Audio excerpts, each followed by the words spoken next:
बिस्मिल्लाहिर्रहमानिर्रहीम। आज हम इस वीडियो में एंगुलर मोमेंटम के बारे में बात करेंगे कि हम फिज़िक्स में एंगुलर मोमेंटम किसे कहते हैं।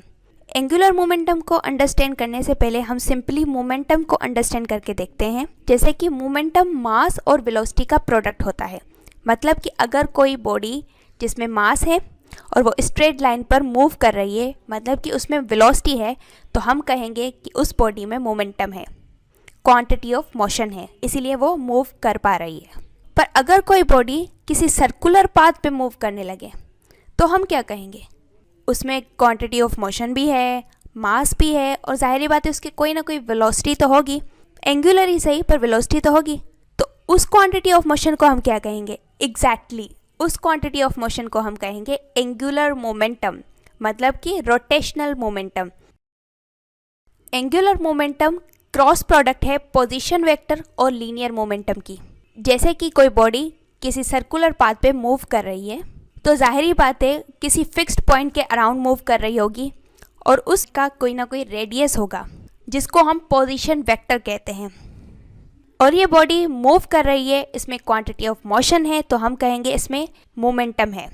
अब हम लीनियर मोमेंटम की अभी बात कर रहे हैं। पर जब हम इन दोनों को मिक्स करेंगे, लीनियर मोमेंटम और पोजीशन वेक्टर को जब हम मिक्स करेंगे, उनकी क्रॉस प्रोडक्ट करेंगे, तो हमें एंगुलर मोमेंटम मिलता है जो कि इन दोनों वेक्टर्स के परपेंडिकुलर होता है। तभी हम कहते हैं कि यह एक क्रॉस प्रोडक्ट है टू वेक्टर्स की। हम जानते हैं कि क्रॉस प्रोडक्ट में जो रिजल्टेंट क्वांटिटी आती है वो भी एक वेक्टर क्वांटिटी होती है, और यहाँ पर इसका डायरेक्शन अपवर्ड की तरफ है, दोनों वेक्टर्स के परपेंडिकुलर। तो इसीलिए एंगुलर मोमेंटम आ गया position vector cross linear momentum. वैसे हम जानते हैं कि मोमेंटम तो क्वांटिटी ऑफ मोशन है, पर उसके साथ जब हम रेडियस को या पोजीशन वेक्टर को ऐड कर देते हैं तो ये रिप्रेजेंट करता है कि एक सर्कुलर मोशन हो रही है। इसीलिए इस मोमेंटम को कहते हैं एंगुलर रोटेशनल या सर्कुलर मोमेंटम, और इसका सिंबल है L। ये एक वेक्टर क्वांटिटी है। जैसे कि हम जानते हैं कि एंगुलर मोमेंटम पोजीशन वेक्टर और लीनियर मोमेंटम का क्रॉस प्रोडक्ट होता है, तो इसीलिए इसका जो मैग्नीट्यूड है वो हम इस तरीके से ले सकते हैं फॉर्मूले के थ्रू कि आर पी साइन थीटा।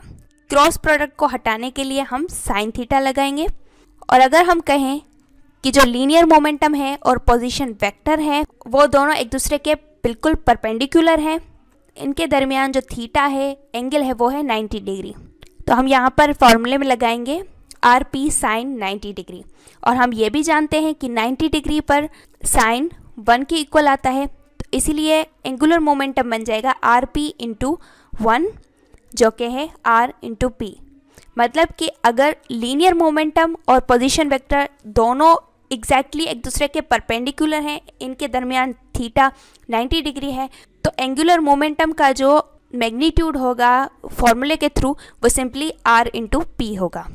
मतलब कि अगर हमें पोजीशन वेक्टर की वैल्यू पता है और लीनियर मोमेंटम की वैल्यू पता है तो हम सिंपली एंगुलर मोमेंटम फाइंड कर सकते हैं अगर थीटा 90 है तो।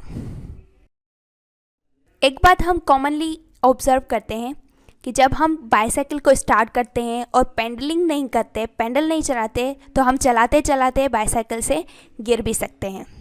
जैसे ही हम पेंडल्स को मूव करवाते हैं तो उसके जो व्हील्स हैं वो रोटेट करने लगते हैं और हम इजीली बाइसाइकिल को चला पा रहे होते हैं, और उसके बाद हमें कोई प्रॉब्लम नहीं होती, गिरने के चांसेस भी बहुत कम हो जाते हैं। लेकिन वो क्यों होता है? हम जब एक बार पेंडल्स को घुमाते हैं, उसके जो व्हील्स रोटेट करने स्टार्ट हो जाते हैं, तो फिर इजीली बाइसाइकिल चलने पड़ती है। वो मोमेंट ऑफ इनर्शिया की वजह से होता है। जैसे कि हम जानते हैं कि इनर्शिया किसी भी ऑब्जेक्ट की जो वेलोसिटी में चेंज है उसको रेजिस्ट करता है, वेलोसिटी में चेंज नहीं आने देता। पर यहाँ पर जैसे ही उसका जो व्हील है वो रोटेट करता है तो उसमें जाहिर बात है एंगुलर वेलोसिटी होगी, और एंगुलर वेलोसिटी को चेंज नहीं होने देता इनर्शिया, जिसको हम कहते हैं मोमेंट ऑफ इनर्शिया। इसीलिए हम कंटिन्यूसली साइकिल को ईजिली चला पा रहे होते हैं और हम गिरते भी नहीं हैं। मोमेंट ऑफ इनर्शिया और एंगुलर वेलोसिटी से हमें एक न्यू डेफिनेशन मिलती है एंगुलर मोमेंटम की, जो कि इस तरीके से है कि the property of any rotating object given by moment of inertia times angular velocity. मतलब कि जब हम मोमेंट ऑफ इनर्शिया को एंगुलर वेलोसिटी से टाइम्स करते हैं, मल्टीप्लाई करते हैं, तो हमें एंगुलर मोमेंटम मिल जाता है किसी भी रोटेटिंग बॉडी का। इसमें एंगुलर वेलोसिटी जो है वो व्हील्स को रोटेट करवाने के लिए रिस्पॉन्सिबल है और मोमेंट ऑफ इनर्शिया उस मूवमेंट को बरकरार रखने के लिए रिस्पॉन्सिबल है, कोई चेंज नहीं होने दे रहा। इसीलिए इन दोनों को टाइम्स करने से, इन दोनों को मल्टीप्लाई करने से हमें एंगुलर मोमेंटम मिलती है, क्वांटिटी ऑफ मोशन मिलती है, जिससे बाइसाइकिल इजीली चल पाती है और उसके व्हील्स रोटेट होते रहते हैं। एंगुलर मोमेंटम के हमने दो फार्मूले पढ़े हैं। एक है angular momentum L is equals to position vector cross linear momentum, जो कि ऑर्बिटल मोशन के लिए कॉमनली यूज़ होता है। दूसरा है L is equals to moment of inertia into angular velocity, जो कि स्पिन मोशन के लिए यूज़ होता है। अब सबसे पहले हम ऑर्बिटल मोशन की एग्जाम्पल की बात करते हैं। जब अर्थ सन के अराउंड रोटेट करता है तो जाहिर बात है वो भी एक किसी फिक्स्ड पॉइंट के अराउंड रोटेट कर रहा है, तो उसका कोई ना कोई रेडियस होगा, पोजीशन वेक्टर होगा, और अर्थ है उसमें क्वांटिटी ऑफ मोशन भी है, तो हम कहते हैं उसमें मोमेंटम है। इन दोनों को कंबाइन करने से हमारे पास एंगुलर मोमेंटम आ जाता है। उसके बाद हम स्पिन मोशन की बात करें तो एक टॉप है जो कि रोटेट करता है अपने ही एक्सिस के अराउंड। तो जब वो अपने ही एक्सिस के अराउंड रोटेट करता है तो जाहिर बात है उसमें एंगुलर वेलोसिटी है, इसीलिए वो अपने एक्सिस के अराउंड रोटेट कर रहा है, और इनर्शिया भी होगा उसमें, मोमेंट ऑफ इनर्शिया, जो कि उसको रोटेट करवा रहा है, उसकी मोशन को कंटिन्यूसली बरकरार रख रहा है। तो उस कंडीशन में हम ये फार्मूला लगाएंगे L is equals to I into omega. और एग्जाम्पल्स देखते हैं। ऑर्बिटल मोशन के जो एग्जाम्पल्स हैं वो ये हो सकते हैं कि कोई भी बॉडी है वो फिक्स पॉइंट के अराउंड मूव करती है, जैसे कि अर्थ जैसे रोटेट कर रही थी, तो उसमें जाहिर बात है पोजीशन वेक्टर आ जाएगा, रेडियस आ जाएगा, क्योंकि वो एक सर्कुलर पाथ बनाती है और वो बॉडी है और मूव भी कर रही है, तो उसमें क्वांटिटी ऑफ मोशन है, तो इसीलिए हम कहेंगे लीनियर मोमेंटम है। तो इस कंडीशन में हम ये फॉर्मूला लगाएंगे ऑर्बिटल मोशन वाला R क्रॉस P। पर स्पिन मोशन भी हम समझ गए होंगे कि वो अपने ही एक्सिस के अराउंड रोटेट करे, जैसे कि अर्थ अपने भी एक्सिस के अराउंड रोटेट करती है, तो तब हम कहेंगे कि वो स्पिन मोशन में है, और अगर वही अर्थ सन के अराउंड रोटेट करे तो हम कहेंगे कि वो ऑर्बिटल मोशन में है।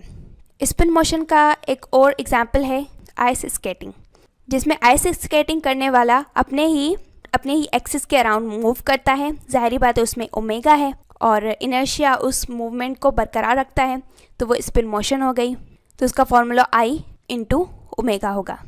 ये जो दोनों हमने फार्मूलाज पढ़े हैं एंगुलर मोमेंटम के, ये बिल्कुल सेम है, इनमें घबराने की कोई बात नहीं है कि ये डिफरेंट फार्मूला हैं। ये सिर्फ हमें क्वांटिटी की जो मोशन है उसको रिप्रेजेंट करते हैं और उसकी मोशन को इजीली फाइंड आउट करने के लिए, जैसे कि अगर कोई बॉडी ऑर्बिटल मोशन में मूव कर रही है तो जाहिर बात है हमें उसका रेडियस भी मालूम होगा, और वो बॉडी है उसकी क्वांटिटी ऑफ मोशन मोमेंटम भी मालूम होगा, तो सिंपली हम उसकी क्रॉस प्रोडक्ट करके एंगुलर मोमेंटम फाइंड कर लेंगे। पर अगर उसी जगह पर कोई स्पिन मोशन में बॉडी है तो जाहिर बात है उसकी एंगुलर वेलोसिटी हमें मालूम होगी और उसका इनर्शिया मालूम होगा, तो सिंपली हम उसकी प्रोडक्ट करके एंगुलर मोमेंटम फाइंड कर लेंगे। पर अब हम प्रूफ देते हैं कि ये दोनों जो फॉर्मूले हैं वो सेम हैं, उनकी क्वांटिटीज़ जो हैं वो सेम है। हम इनको ब्रेक करेंगे तो हमें पता चल जाएगा। पहले फॉर्मूले को देखते हैं जिसमें पोजीशन वेक्टर और लीनियर मोमेंटम है। तो यहाँ पर हम लीनियर मोमेंटम को ब्रेक करेंगे। हम जानते हैं कि linear momentum mass into velocity होता है, तो इसीलिए angular momentum is equals to R into mass into velocity. इसको अरेंज करेंगे तो एंगुलर मोमेंटम आ जाएगा MRV, मतलब कि मास, रेडियस, वेलोसिटी। उसके बाद दूसरे फार्मूले की बात करते हैं। हम जानते हैं कि ओमेगा को अगर हम ब्रेक डाउन करेंगे तो वो आएगा V/R, tangential velocity divide by radius, और मोमेंट ऑफ इनर्शिया को ब्रेक डाउन करेंगे तो वो आएगा MR²। तो इसीलिए इसको अरेंज करके लिखते हैं, इसीलिए हम लिखेंगे MR² इंटू V/R, और हम यहाँ पर R को कैंसिल कर सकते हैं, और इसी तरीके से इसको भी हम जब अरेंज करेंगे तो L आएगा MRV, और हमने प्रूव कर दिया ये दोनों फार्मूलाज जो हैं वो सेम है। अब अगर हम एंगुलर मोमेंटम के यूनिट्स की बात करें तो सबसे पहले हमें उसका सिंपल फार्मूला देखना होगा जिसमें है मास, रेडियस, वेलोसिटी। हम जानते हैं कि मास का यूनिट किलोग्राम, रेडियस का यूनिट मीटर और वेलोसिटी का यूनिट मीटर पर सेकेंड। अब अगर हम यहाँ पर देख रहे हैं कि मीटर 2 टाइम्स हैं तो इसको हम स्क्वायर में लिख सकते हैं kg metre square second inverse. तो ये हो गया एंगुलर मोमेंटम का यूनिट। तो इसके सिंपल यूनिट से हम सिंपली डायमेंशन भी फाइंड कर सकते हैं। तो डायमेंशन होगी ml स्क्वायर टी इनवर्स, जिसमें मास और लेंथ जो है उसका स्क्वायर है और टाइम का इन्वर्स है। जैसे कि हम पहले ही डिस्कस कर चुके हैं कि एंगुलर मोमेंटम एक वेक्टर क्वांटिटी है, तो जाहिरी बात है उसका कोई ना कोई डायरेक्शन भी होगा। एंगुलर मोमेंटम का हम डायरेक्शन राइट हैंड रूल से फाइंड कर सकते हैं। तो सबसे पहले हम एक रॉड ले लेते हैं जिसको हम एंटी क्लॉकवाइज रोटेट करवाएं। तो जो राइट हैंड रूल है वो कहता है कि राइट हैंड की जो फिंगर्स हैं उनको भी एंटी क्लॉकवाइज रोटेट करवाओ, मतलब कि जो एंगुलर वेलोसिटी है वो भी एंटी क्लॉकवाइज होनी चाहिए। इस कंडीशन में जो थंब का डायरेक्शन है वो एंगुलर मोमेंटम का डायरेक्शन है जो कि अपवर्ड है। और अगर वही रॉड क्लॉकवाइज मूव करने लगे, मतलब कि जो राइट हैंड है उसकी जो फिंगर्स है वो क्लॉकवाइज मूव करें, उसका ओमेगा एंगुलर वेलोसिटी क्लॉकवाइज हो, तो जाहिर बात है उसका थंब जो है वो डाउनवर्ड होगा। तो इसीलिए एंगुलर मोमेंटम भी डाउनवर्ड होगा। और जो राइट हैंड रूल का जो थंब होता है ना, वो ही एंगुलर मोमेंटम का डायरेक्शन होता है। यही राइट हैंड रूल हमें बताता है।